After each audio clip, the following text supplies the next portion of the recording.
Hello guys, meron tayong isi-setup na router. Ang brand niya ay TP-Link Archer C80. Paano siya i-setup?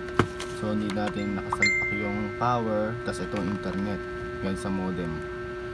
So ako nakakulik ako sa wifi, nasa ilalim yung password. Ito, kulik lang kayo. Ayan, kailangan natin yung app. Punta ka sa Play Store. Ayan, Play Store, search mo Tether. Yan, TP-Link. Yan, download natin yan. Yan, yung Tether. Ayan, after natin ma-download yung application nya, open, accept natin, continue. Wala pa ako TP-Link ID, click muna tayo. Yan, kubilabs 2023@gmail.com. yung password, bala kayo maglagay niyan ha. Right, iano na natin, nalagyan natin. Ayan, set your password, then sign up. Ayan, may lumabas. Punta ka sa Gmail,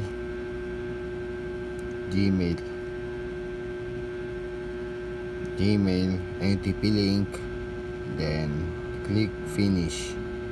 Yan, activated. Yan, active in login. After natin connect tayo sa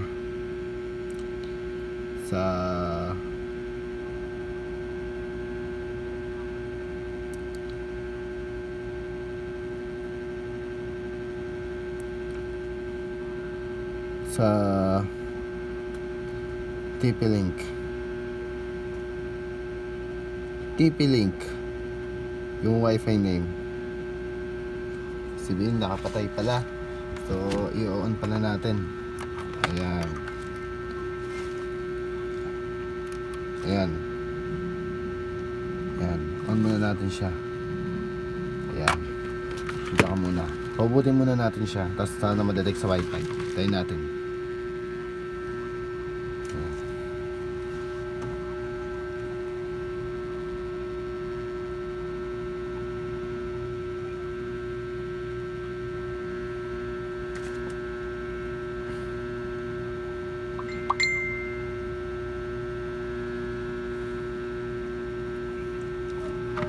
Yan, naboot na yan.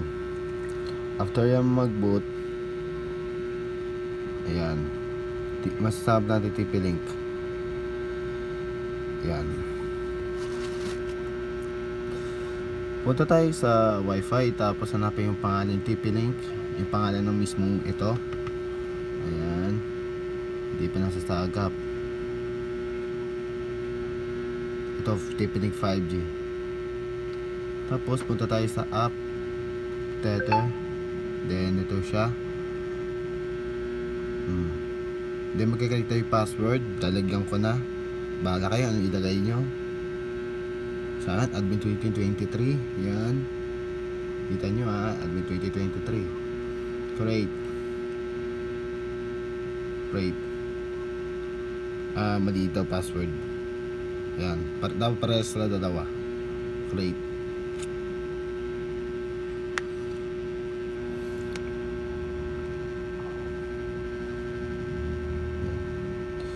Ayan, piliin natin yung dynamic, then do not change MAC address, then pangalan ng wifi, pwede pagsamahin.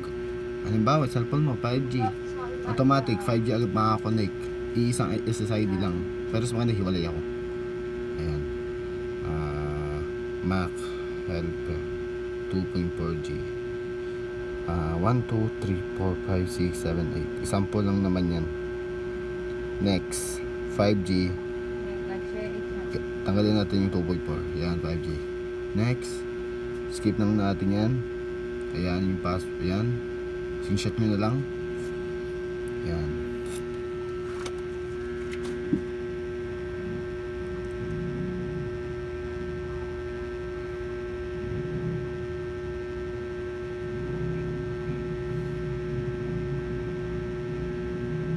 try natin.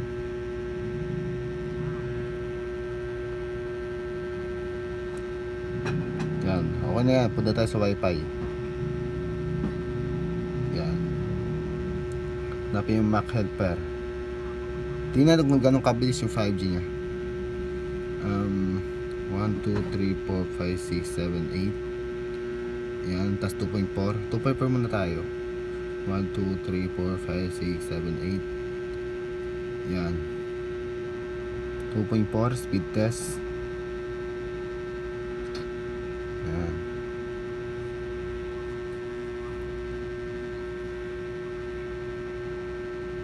Yan, ito yung bilis niya. 2.4 yan ah. Yan. Yan siya.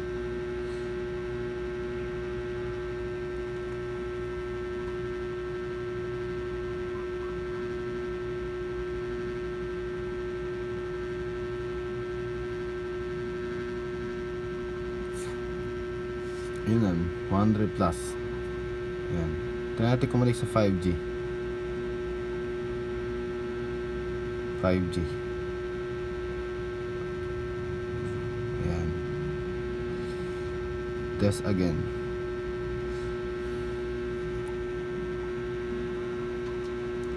Ayan, oh wow, ang lagis. Ayan.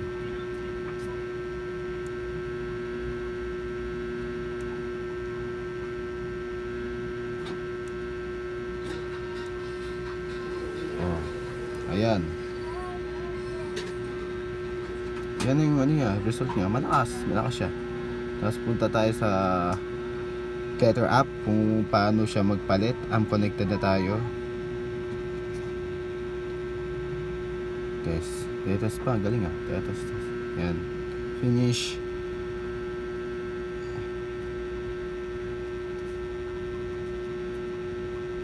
Got it. Ayan, may guest network siya. Yan, gusto nyo magpalit, pindutin nyo lang yan. Tapos, ayan, palitan nyo na lang yung at pangalan sa taas. At ganun din sa 5G. Then, isave mo na lang dito. Ayan, ganun lang. Then, clients, yung gusto mo makita yung scene nakakonect. Tapos, ito yung mga settings nya. Isa-isay natin. Quick setup. Ayan yung available nya. Tapos, wireless. Kung magpapay ka ng password o pangalan. Network, ayan.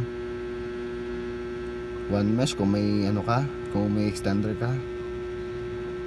Parental control, network diagnostic, guest network, TP-Link ID.